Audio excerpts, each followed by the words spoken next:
نہ ہی اس قانون میں ان کا کوئی حصہ ہے۔ واقعی میں چودھری شجاعت حسین نے میٹنگ میں کہا کہ این آر او سے ہمارا کوئی واسطہ نہیں، جبکہ اس کا ڈرافٹ تیار ہو رہا تھا، ہم نے تبھی اس کی مخالفت کی۔ آج ہم عوام کے سامنے سرخ رو ہیں۔ دوسری طرف کل ہی جنرل مشرف نے اپنی فیس بک کے پیج میں لکھا کہ این آر او کا نفاذ ایک غلطی تھی، مگر یہ قدم سیاسی قائدین کے پرزور مشورے پر اٹھایا گیا تھا جو اس سے مکمل لا تعلقی کا اظہار کر رہے ہیں۔ کون سچا ہے اور کون نہیں؟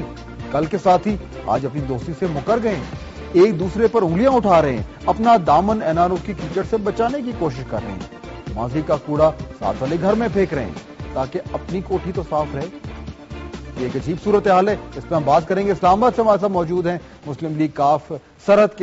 کے صدر جناب امیر مقام صاحب۔ امیر مقام صاحب، یہ کنفیوژن ہے، اس کو ذرا سمجھائیے کہ مشرف صاحب کچھ کہہ رہے ہیں اور کاف لیگ کی جو قیادت ہے وہ کچھ کہہ رہی ہے، کون صحیح بول رہا ہے؟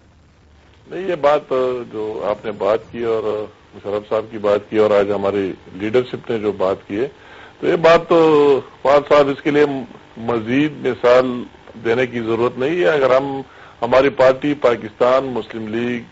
این آر او کے ساتھ ہوتی اور ان کی کنسلٹیشن اس میں شامل ہوتی تو ہمارے دور میں اسمبلی سے ہم پاس کراتے، اسمبلی میں آتی اور ہم پاس کرا کے آج جو آپ دیکھ رہے ہیں اس کی نوبت نہ آتی۔ یہ تو سمپل، اسے زیادہ آرگومنٹس کی اس پر ضرورت بھی نہیں ہے۔ وہ سمپل اگر ہماری پارٹی مانتی تو اسمبلی میں لے آتے اور سمپل میجارٹی اس کے لیے چاہیے تھی اور سمپل میجارٹی ہمارے ساتھ موجود تھی، ہم پاس کر کے یہ ایشو ختم کر دیتے۔ تو مشرف صاحب پھر یہ کیوں لکھ رہے ہیں؟ مشرف صاحب جو ہے وہ اپنا نہیں، مشرف صاحب کی واقعی اس میں کئی میٹنگز بھی ہوئی تھی اور ہمارے مختلف رائے بھی اس میں آئے تھے، مگر اسی ٹائم اس کی مینلی میں تو آج بھی اگر آپ کے ساتھ بات کر رہا ہوں، آج جو ہماری سی سی کی میٹنگ تھی تو میں نے اپنے سپیچ میں پھر بھی مشرف صاحب کی بات کی ہے کہ ہم مشرف صاحب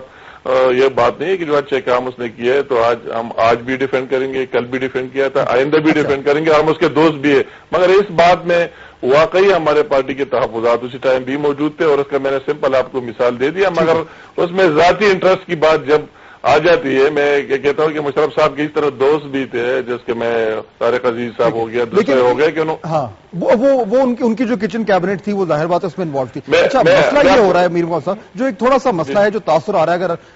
کوشش کریں کہ آپ اس کو درست کریں، وہ یہ ہے کہ اب جب برا ایک طریقے سے سیاسی حوالے سے ایک برا وقت آیا ہے تو مشرف صاحب تو باہر بیٹھے ہوئے ہیں، اور اب اس این آر او کے حوالے سے یہ بھی بالکل واضح ہے کہ وہ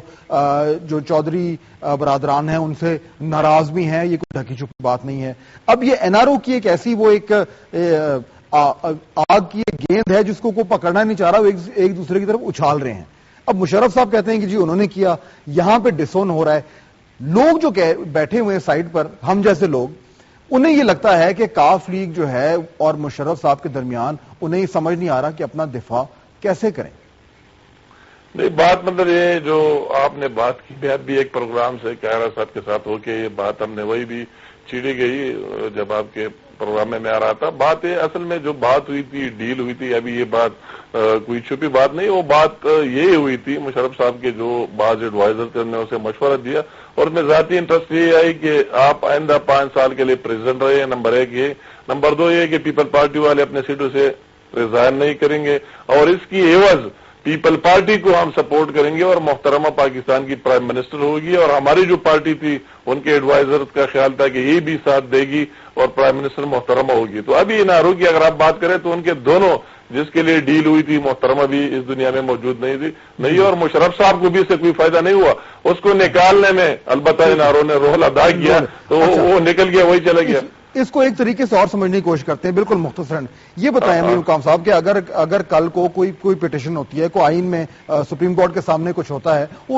کوئی سوال اٹھتا ہے اور یہ پوچھا جاتا ہے کہ جی جو لوگ این آر او کو بنانے کے ذمہ دار ہیں انہیں ذرا کورٹ کے سامنے لایا جائے، تو اس میں کون آئے گا؟ مشرف صاحب آئیں گے اور کون آئے گا؟ تو یہ تو سمپل بات ہے نا، یہ مطلب ہے کہ یہ تو آپس میں وہ بات میں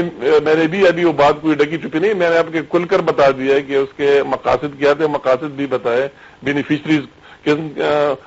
کس کو ہونا تھا ان کے نام بھی بتا دیے، تو ظاہر بات ہے کہ مطلب مشرف صاحب کو فائدہ پہنچنا تھا اور پیپل پارٹی کے محترمہ کو فائدہ پہنچنا تھا، اس کے ساتھ کئی لوگوں کو فائدے پہنچ گئے، مگر مین تو یہ لوگ تھے، ان کی آپس میں ایگریمنٹ بھی ہوئے، اس میں آگے سے گارنٹرز بھی تھے، اس میں آگے سے بہت سے لوگ بھی ہے. یہ بات اگر کھلے اور اوپن ہو جائے تو اس میں کئی دوسرے ملکوں نے بھی رول ادا کیا، دبئی میں کئی میٹنگز بھی ہوئے. تو اصل بات یہ ہوا ہے جتنا مشرف صاحب کی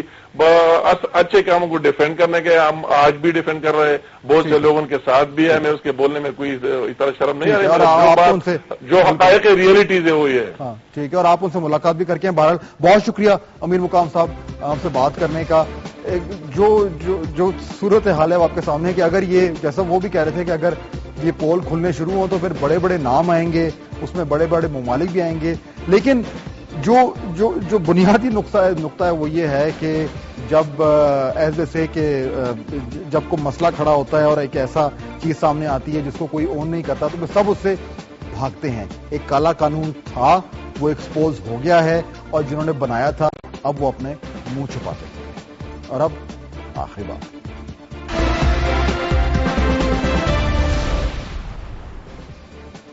جاپان کے وزیر اعظم نے الیکشن کے موقع پر کیے جانے والے وعدے پورے نہ کرنے پر عوام سے معافی مانگ لی. جاپان کی حکمران جماعت نے عوام سے ٹیکسوں اور پیٹرول کی قیمتوں میں کمی، جبکہ جونیئر ہائی اسکول تک عمر کے بچوں کو حکومت کی طرف سے 26,000 ین ماہانہ وظیفہ دینے کا وعدہ کیا تھا. لیکن رقم کی کمی کی وجہ سے یہ وعدے پورے نہ ہو سکے، جس پر وزیر اعظم صاحب نے عوام سے معذرت کر لی. شکر ہے ہمارے حکمرانوں نے یہ خبر نہیں پڑھی. ملاقات ہوگی کل. فہد حسین کو اجازت دیجیے.